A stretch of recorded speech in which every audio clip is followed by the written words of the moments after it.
Welcome to my channel. ನಿನ್ನ ಜೊತೆ ನನ್ನ ಕತೆ. ನಾಳೆಯ ಸಂಚಿಕೆಯಲ್ಲಿ ಏನಾಗುತ್ತೆ ನೋಡೋಣ ಬನ್ನಿ. ಶುರುವಿನಲ್ಲಿ ಈ ಕಡೆ ಅಜಿತ್ ಅಂತೂ ತುಂಬಾ ಕೋಪದಲ್ಲಿರ್ತಾರೆ. ಭೂಮಿ ಇಲ್ಲಿ ಲಕ್ಷ್ಮಕ್ಕನ ಮನೆಯಲ್ಲಿರ್ತಾರೆ. ಭೂಮಿಗಂತೂ ಅಲ್ಲಿ ಏನಾಗ್ತಾ ಇದೆ, ಅತ್ತೆಗೆ ಏನಾಯಿತು ಅಂತ ತುಂಬಾ ಬೇಜಾರಲ್ಲಿರ್ತಾರೆ. ಈ ಕಡೆ ಶಾರದಾ ಅಂತೂ ಭೂಮಿ ಬೇಕು ಬೇಕು ಅಂತ ಹಠ ಮಾಡ್ತಾ ಇರ್ತಾರೆ. ಈ ಕಡೆ ಶ್ರವಣ್ಗೆ ಏನು ಮಾಡಬೇಕು ಅಂತಲೂ ಕೂಡ ಗೊತ್ತಾಗ್ತಾ ಇರಲ್ಲ. ಅಯ್ಯೋ ದೇವ್ರೆ, ಭೂಮಿ ಯಾಕಮ್ಮ ನೀನು ಮನೆ ಬಿಟ್ಟು ಹೋದ್ಯಾ, ಈಗ ಶಾರದಾ ಪರಿಸ್ಥಿತಿ ನೋಡೋಕ್ಕಾಗ್ತಾ ಇಲ್ಲ ನನಗೆ ಅಂತ ಶ್ರವಣ್ ಇಲ್ಲಿ ಭೂಮಿಗೆ ಕಾಲ್ ಮಾಡ್ತಾರೆ. ಆಗ ಭೂಮಿ ಶ್ರವಣ್ ಕಾಲ್ ಮಾಡಿದ್ದನ್ನು ನೋಡಿ, ಹೇಳಿ ದೊಡ್ಡ ಸಾಹೇಬ್ರೆ ಅಂತ ಹೇಳ್ತಾರೆ. ಭೂಮಿ, ಯಾಕಮ್ಮ ನೀನು ಇಂಥ ಪರಿಸ್ಥಿತಿಯಲ್ಲಿ ಮನೆ ಬಿಟ್ಟು ಹೋಗಿದ್ಯಾ, ಈ ಕಡೆ ಸಂಗೀತ ಪರಿಸ್ಥಿತಿ ನೋಡೋಕ್ಕಾಗ್ತಾ ಇಲ್ಲ, ಅದು ಅಲ್ಲದೆ ಈ ಕಡೆ ಶಾರದಾ ತುಂಬಾ ನೊಂದಿದ್ದಾಳೆ, ನೀನಿಲ್ಲದೆ ಅವಳು ಕಣ್ಣೀರು ಹಾಕ್ತಾ ಇದ್ದಾಳೆ ಅಂತ ಶ್ರವಣ್ ಹೇಳ್ತಾರೆ. ಆಗ ನಾನು ಏನು ಮಾಡಲಿ ದೊಡ್ಡ ಸಾಹೇಬ್ರೆ ಅಂತ ಕೇಳ್ತಾರೆ. ಅತ್ತೆ ಹೇಗಿದ್ದಾರೆ ದೊಡ್ಡ ಸಾಹೇಬ್ರೆ ಅಂತ ಭೂಮಿ ಕೇಳಿದಾಗ, ನೋಡು ಅತ್ತೆ ಅಂದರೆ ಅಕ್ಕ ಮಲಗಿದ್ದ ಹಾಗೆ ಹೇಗಿದ್ದಾಳೋ ಹಾಗೆ ಇದ್ದಾಳೆ, ಅವಳ ಪರಿಸ್ಥಿತಿ ನೋಡೋಕ್ಕಾಗ್ತಾ ಇಲ್ಲ ಭೂಮಿ. ಭೂಮಿ, ಇನ್ನೊಂದು ವಿಷಯ ಗೊತ್ತಾ, ಶಾರದಾ ಅಂತೂ ನಿನ್ನನ್ನು ತುಂಬಾ ಮಿಸ್ ಮಾಡ್ಕೊಂಡಿದ್ದಾಳೆ. ಭೂಮಿ ಭೂಮಿ ಅಂತ ಹಠ ಮಾಡ್ತಾ ಇದ್ದಾಳೆ, ಊಟನೂ ಮಾಡ್ತಾ ಇಲ್ಲ, ನೀನು ಬೇಕು ಅಂತ ತುಂಬಾ ಹಠ ಮಾಡ್ತಾ ಇದ್ದಾಳೆ ಶಾರದಾ. ನನಗೆ ಅವಳ ಪರಿಸ್ಥಿತಿ ನೋಡೋಕ್ಕಾಗ್ತಾ ಇಲ್ಲ ಭೂಮಿ. ಭೂಮಿ ದಯವಿಟ್ಟು ಬಂದುಬಿಡು ಭೂಮಿ, ಯಾಕೆ ಹೊರಟೋದೆ ನೀನು, ಅಷ್ಟಕ್ಕೂ ನೀನು ಮನೆ ಬಿಟ್ಟು ಯಾಕೆ ಹೋದೆ ಅಂತ ಇಲ್ಲಿ ಶ್ರವಣ್ ಕೇಳ್ತಾರೆ. ಆಗ ಇಲ್ಲಿ ಏನು ಹೇಳಬೇಕು ಅಂತಲೂ ಕೂಡ ಭೂಮಿಗೆ ಅರ್ಥನೇ ಆಗ್ತಾ ಇರಲ್ಲ. ದೊಡ್ಡ ಸಾಹೇಬ್ರೆ, ಅದು ಯಾಕಂದರೆ ಅಂತ ಹೇಳಕ್ಕೆ ಹೋಗ್ತಾರೆ. ನೋಡಮ್ಮ ಭೂಮಿ, ನೀನು ಏನು ಮಾಡ್ತೀಯೋ ನನಗೆ ಗೊತ್ತಿಲ್ಲ, ಶಾರದನ ಬಾಯಲ್ಲಿ ನಿನ್ನ ಹೆಸರು ಬಂದಿದೆ ಅಂದಮೇಲೆ ಭೂಮಿ ಭೂಮಿ ಅಂತ ಕನ್ವರ್ಸ್ತಾ ಇದ್ದಾಳೆ, ಅವಳನ್ನು ನೋಡೋಕ್ಕಾಗ್ತಾ ಇಲ್ಲ ಭೂಮಿ, ನೀನು ಏನಾದರೂ ಮಾಡು, ಒಟ್ಟಿನಲ್ಲಿ ನೀನು ಬರಬೇಕು ಅಷ್ಟೇ ಅಂತ ಶ್ರವಣ್ ಹೇಳ್ತಾರೆ. ಇಲ್ಲ ದೊಡ್ಡ ಸಾಹೇಬ್ರೆ, ನನಗೆ ಬರೋಕ್ಕಾಗಲ್ಲ, ಯಾಕಂದರೆ ಸಾಹೇಬ್ರು ನನ್ನನ್ನು ಮನೆಯಿಂದ ಹೊರಟೋಗು ಅಂತ ಹೇಳಿದ್ದಾರೆ, ಇನ್ನು ಅವರೇ ಕರೆದ್ರೂ ನಾನು ಬರೋದು ಕಷ್ಟ ಇದೆ ದೊಡ್ಡ ಸಾಹೇಬ್ರೆ, ನನ್ನನ್ನು ಕ್ಷಮಿಸಿ ಅಂತ ಭೂಮಿ ಹೇಳ್ತಾರೆ. ಏನು ಮಾತಾಡ್ತಾ ಇದೆಯಾ ಭೂಮಿ ನೀನು, ನನ್ನ ಶಾರದಗೋಸ್ಕರ ಅನ್ನೋದ್ರು, ಮತ್ತೆ ಬಾ ಭೂಮಿ ಪ್ಲೀಸ್ ಭೂಮಿ ಅಂತ ಶ್ರವಣ್ ಹೇಳ್ತಾರೆ. ಆಗ ಭೂಮಿ, ದೊಡ್ಡ ಸಾಹೇಬ್ರೆ ಖಂಡಿತವಾಗ್ಲೂ ಬರೋ ಸಮಯ ಇದ್ದರೆ ಖಂಡಿತ ಬರ್ತೀನಿ ಅಂತ ಹೇಳಿ ಫೋನನ್ನು ಇಟ್ಟು ಕಣ್ಣೀರು ಹಾಕ್ತಾ ಇರ್ತಾರೆ ಭೂಮಿ. ಈ ಕಡೆ ಶ್ರವಣ್ ಅಂತೂ ಯಾಕೆ ಭೂಮಿ ಹೀಗೆ ಮಾಡ್ತಾ ಇದ್ದಾಳೆ, ಅಜಿತ್ ಹತ್ರ ಮೊದಲು ತಿಳ್ಕೊಬೇಕು ಅಂತ ಈ ಕಡೆ ಶ್ರವಣ್ ಅನ್ಕೊತಾ ಇರ್ತಾರೆ. ಈ ಕಡೆ ಐಸುವರ್ಣಲ್ಲಿ ಇಲ್ಲಿ ಸಂಗೀತ ಕೈಯನ್ನು ಆಡೋ ಶುರು ಮಾಡ್ತಾರೆ. ಆಗ ಡಾಕ್ಟ್ರ್ ಬಂದುಬಿಟ್ಟು, ನಿಮ್ಮ ತಾಯಿಗೆ ಪ್ರಜ್ಞೆ ಬಂದಿದೆ, ಆದರೆ ಒಬ್ಬರೇ ಮಾತಾಡಬೇಕು ಅಂತ ಹೇಳ್ತಾರೆ. ಆಗ ಅಜಿತ್ ಅವರು ಅಮ್ಮನ ಹತ್ರ ಹೋಗ್ಬಿಟ್ಟು ಅಮ್ಮ ಅಮ್ಮ ಅಂತ ಕಣ್ಣೀರು ಹಾಕ್ತಾ ಇರ್ತಾರೆ. ಆಗ ಸಂಗೀತ ನಿಧಾನವಾಗಿ ಕಣ್ ತೆರೀತಾರೆ. ಆಗ ಅಜಿತ, ಭೂಮಿ ಭೂಮಿ ಭೂಮಿ ಇಲ್ಲಿ ಅಂತ ಕೇಳ್ತಾರೆ. ಆಗ ಅಜಿತ್ಗೆ ಏನು ಹೇಳಬೇಕು ಅಂತಲೂ ಕೂಡ ಗೊತ್ತಾಗ್ತಾ ಇರಲ್ಲ. ಅಮ್ಮ ಅದು ಭೂಮಿ ಅಂತ ಹೇಳಕ್ಕೆ ಹೋಗ್ತಾರೆ. ಭೂಮಿ ಭೂಮಿ ಅಂತ ಕನ್ವರ್ಸ್ತಾ ಮತ್ತೆ ಅಲ್ಲೇ ಕಣ್ಣನ್ನು ಮುಚ್ತಾರೆ.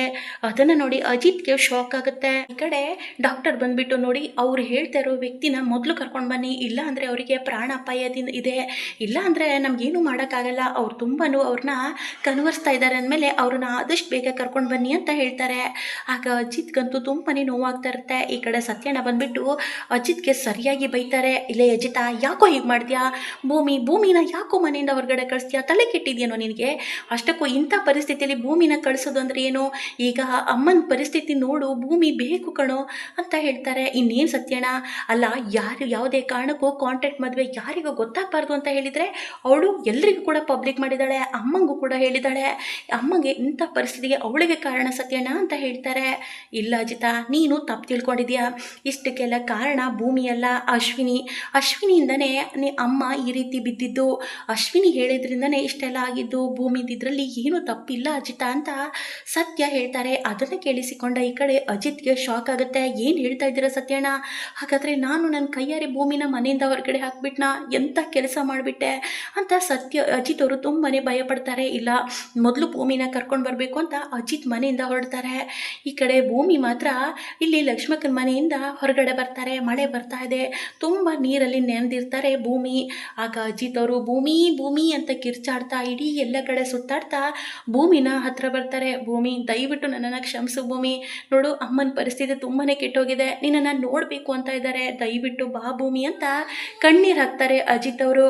ಆಗ ಭೂಮಿ ಶಾಕ್ ಆಗ್ತಾರೆ. ಸಾಹೇಬ್ರೆ ಏನು ಮಾತಾಡ್ತಾ ಇದ್ದೀರಾ, ನನ್ನಿಂದ ತಾನೇ ಇಷ್ಟೆಲ್ಲ ಆಗಿದ್ದು, ನಾನು ಮತ್ತೆ ಬಂದರೆ ನಿಮ್ಮ ಅಮ್ಮಂಗೆ ತುಂಬಾ ತೊಂದರೆ ಆಗುತ್ತೆ, ನಾನು ಬರಲ್ಲ ಸಾಹೇಬ್ರೆ ಅಂತ ಭೂಮಿ ಹೇಳ್ತಾರೆ. ಭೂಮಿ ಇಂಥ ಮಾತಾಡಬೇಡ ಭೂಮಿ, ನೀನು ಹೀಗೆ ಹೇಳಿದರೆ ಖಂಡಿತವಾಗ್ಲೂ ನನ್ನ ಅಮ್ಮನ ನಾನು ಕಳ್ಕೊಬೇಕಾಗುತ್ತೆ, ದಯವಿಟ್ಟು ನನ್ನ ಅಮ್ಮನ ಜೀವ ನಿನ್ನ ಕೈಯಲ್ಲಿದೆ, ದಯವಿಟ್ಟು ಬಾ ಭೂಮಿ ಅಂತ ಕಣ್ಣೀರು ಹಾಕ್ತಾರೆ. ಆಗ ಭೂಮಿ ಅಜಿತ್ಗೆ ಮನಸ್ಸಿಗೆ ಕರಗಿ ಅಜಿತ್ ಜೊತೆ ವಾಪಸ್ ಬರ್ತಾರೆ. ಆದರೆ ಈ ಕಡೆ ಆಸ್ಪತ್ರೆಯಲ್ಲಿ ಇಲ್ಲಿ ಸಂಗೀತನ ಹತ್ರ ಭೂಮಿ ಹೋಗ್ಬಿಟ್ಟು ಅತ್ತೆ ಅತ್ತೆ ಅಂತ ಕಣ್ಣೀರು ಹಾಕ್ತಾ ನನ್ನನ್ನು ಕ್ಷಮಿಸಿ ಅತ್ತೆ ಅಂತ ಕಣ್ಣೀರು ಹಾಕ್ತಾ ಇರ್ತಾರೆ. ಆಗ ಸಂಗೀತಗೂ ಕೂಡ ಪ್ರಜ್ಞೆ ಬರುತ್ತೆ. ಅಜಿತ್ ಭೂಮಿನ ಸಂಗೀತ ಒಂದ್ ಮಾಡ್ತಾರೆ. ಈ ಕಡೆ ಅಶ್ವಿನಿಗೆ ಸರಿಯಾಗಿ ಪಾಠ ಕಲ್ಸಕ್ಕೆ ಅಜಿತ್ ರೆಡಿಯಾಗಿ ನಿಂತಿದ್ದಾರೆ. ಇಷ್ಟಕ್ಕೆಲ್ಲ ಕಾರಣ ನಮ್ಮಮ್ಮಗೆ ಇಂಥ ಪರಿಸ್ಥಿತಿ ತಂದ್ಬಿಟ್ಟಿಯಲ್ಲ, ನಿನ್ನನ್ನು ಮಾತ್ರ ಯಾವುದೇ ಕಾರಣಕ್ಕೂ ನಾನು ಸುಮ್ಮನೆ ಬಿಡಲ್ಲ ಅಂತ ಅಜಿತ್ ಮಾತ್ರ ಇಲ್ಲಿ ಅಶ್ವಿನಿ ಹತ್ರ ಹೋಗ್ತಾರೆ. ಏಯ್ ಯಾಕೆ ಈ ರೀತಿ ಮಾಡಿದೆ, ನಿನ್ನನ್ನು ಮಾತ್ರ ಯಾವುದೇ ಕಾರಣಕ್ಕೂ ಸುಮ್ಮನೆ ಬಿಡಲ್ಲ ಅಂತ ಅಶ್ವಿನಿ ಬಂಡವಾಳ ಬಯಲು ಮಾಡೋಕ್ಕೆ ಹೊರಟಿದ್ದಾರೆ. ಕೊನೆಗೂ ಅಜಿತ್ ಮತ್ತು ಭೂಮಿ ಶಾಶ್ವತವಾಗಿ ಗಂಡ ಹೆಂಡತಿ ಆಗೋ ಹಾಗೆ ಆಗೋಯ್ತು. ಮುಂದೆ ಏನಾಗುತ್ತೆ, ಇಲ್ಲಿ ಅಶ್ವಿನಿನೂ ಕೂಡ ಮನಸ್ವಿನಿ ಅಲ್ಲ ಅನ್ನೋ ಸತ್ಯನೂ ಕೂಡ ಬಯಲಾಗುತ್ತಾ. ಈ ಕಡೆ ಶಾರದಾಗೆ ಭೂಮಿ ಬಂದಿರೋದನ್ನು ನೋಡಿ ಹಾಲು ಕುಡ್ದಷ್ಟು ಖುಷಿಯಾಗಿದೆ. ಭೂಮಿನ ಓಡಿ ಹೋಗಿ ತಪ್ಪಿಕೊಂಡು ಮುತ್ಕೊಡ್ತಾರೆ ಶಾರದಾ. ಆಗ ಶ್ರವಣ್ಗೆ ತುಂಬಾನೇ ಖುಷಿ ಆಗುತ್ತೆ. ಮುಂದಿನ ವಿಡಿಯೋದಲ್ಲಿ ಏನಾಗುತ್ತೆ ಅಂತ ಕಾದು ನೋಡೋಣ. ವಿಡಿಯೋ ಇಷ್ಟ ಆದಲ್ಲಿ ಒಂದು ಲೈಕ್ ಮಾಡೋ ಮಾತ್ರ ಮರಿಬೇಡಿ.